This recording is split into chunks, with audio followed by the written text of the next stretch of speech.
Hey everyone, Tawny here. Today I'm going to be doing my book review of Me, Earl, and the Dying Girl by Jessie Andrews. This book, I think without a doubt, is going to be on my top 14 of 2014 because holy crap, I read it in 2 days and just kind of flew through it, and it was just so good. If I would have been able to read it Monday, I probably would have and just not gotten any sleep because literally you want to keep going and you want to keep flying through it because you care about the characters pretty much right off the bat. And I will say that it was quite vulgar at some times, and it was my first time really reading anything like this, and so I was kind of like, oh, okay, and like just kind of would read it and move on. So if you're a younger reader, I probably wouldn't recommend it for you because, like I said, it is vulgar and there's a lot of bad words in it, and they're used quite frequently. So I don't know. Maybe you're okay with reading that stuff. Maybe your parents are fine with you reading that stuff. But I think you should probably be like at least 15 to read this book.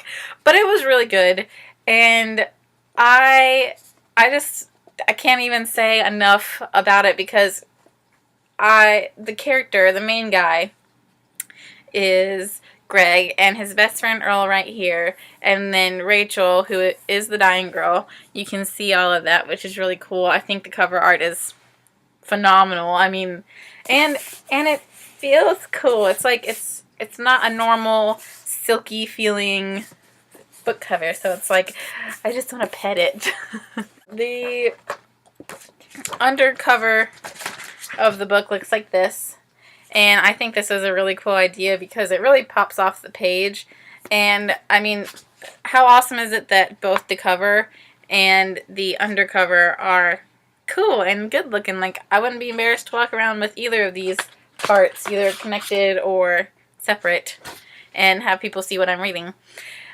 Basically, for those of you who don't know, finally getting to the synopsis of the novel, Me is this guy named Greg, and he's like 17, about to graduate high school. He's in his senior year, and you kind of follow through that whole year and how he comes to terms with kind of finally fitting in a group. However, he comes to fitting in this group because of his mother. His mother makes him befriend this girl, the dying girl, and that's not a spoiler, really, because it says the dying girl, and then you see Rachel on the front cover. So Rachel is the dying girl, and he once had a little mini love with her in like 8th grade or something like that. And you know how relationships are in 8th grade. It wasn't really a relationship, but because he had that little mini relationship, his mom forces him to kind of become friends with her again when they find out that she has leukemia. So you get to see him dealing with that and how he kind of betrays all of the rules he's set for himself and how to get through high school. And really, his world kind of crumbles down. It kind of spirals out of control, but it's a really good story to follow. And even though it's not your typical cancer story, it is very truthful and straightforward, and all of the characters are like that. It's not like any of them are, they don't bullcrap you, basically, which is really neat to see. Now, for those of you who haven't read this, please stop watching now and go buy the book and read it, and then come back and we will finish our conversation. But I will continue the conversation with those of you who have read it. So if you haven't, bye!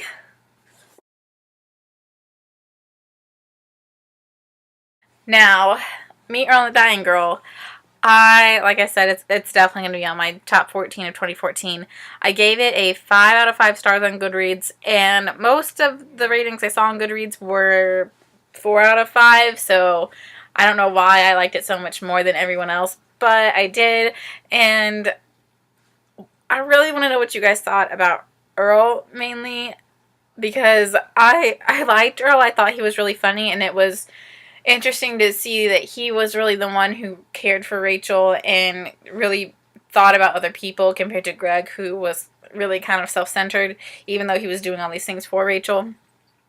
And the only thing I didn't like about Earl was the fact that he was so vulgar and kind of obscene with the things that he would say. It was just kind of like no filter, just gonna cuss and say really gross things that are perverted all the time.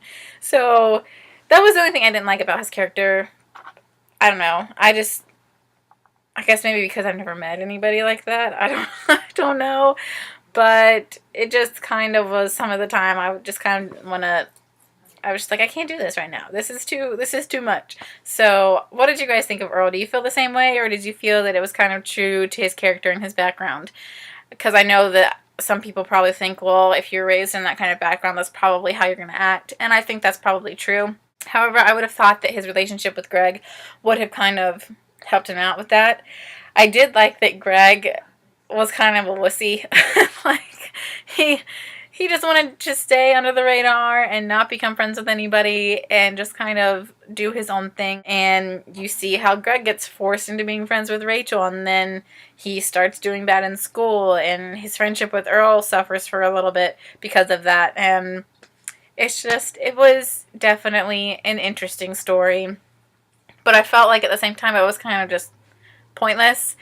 But I think that's what I liked the most about it, was because I wasn't reading this because there was some great action adventure happening or some great romance. I was literally just getting to know a person, a character, and how they really thought about things that happened in their life. I really liked Rachel also. She was really sweet, and I liked that she didn't take crap even whenever she was sick. She just was like, okay, yep, this is how I see it. And I think that it was really sweet of her to ask Earl and Greg to continue making films and to try out a film school even though people didn't like their films. I think that Greg and Earl didn't realize that just because it's not liked by everybody doesn't mean that it's not good. I think his mom was spot on. They just didn't understand it. What did you guys think? Did you think that his film was probably good, or do you think it was probably crap? Because I think that it probably was crap, but the meaning behind it was probably really good, and that's what made it great. So I think it would be really cool to kind of see that in real life, to see how it kind of came together and what they ended up showing on the screen for Rachel.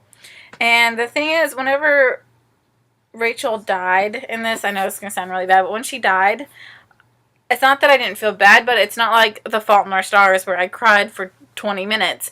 It was more like I felt sad for her and for her mom, but because we didn't really get too attached to her in the novel, I didn't bawl my eyes out, and I was just wondering if that's normal or if anyone else cried, because I didn't cry. So just wondering. And I think I would definitely recommend this book to anybody that's over probably the age of really probably 17 and up, just because of how vulgar and all of the cursing and everything. But I think that it's a great read. It's really lighthearted and not all that serious at all. I really like the writing style that Jessie Andrews chose for this novel. So read it and come back and comment and let me know what you guys thought, or let me know what you guys think. I would love to hear it. And that's all I have for you guys. So I will see you next time. Bye!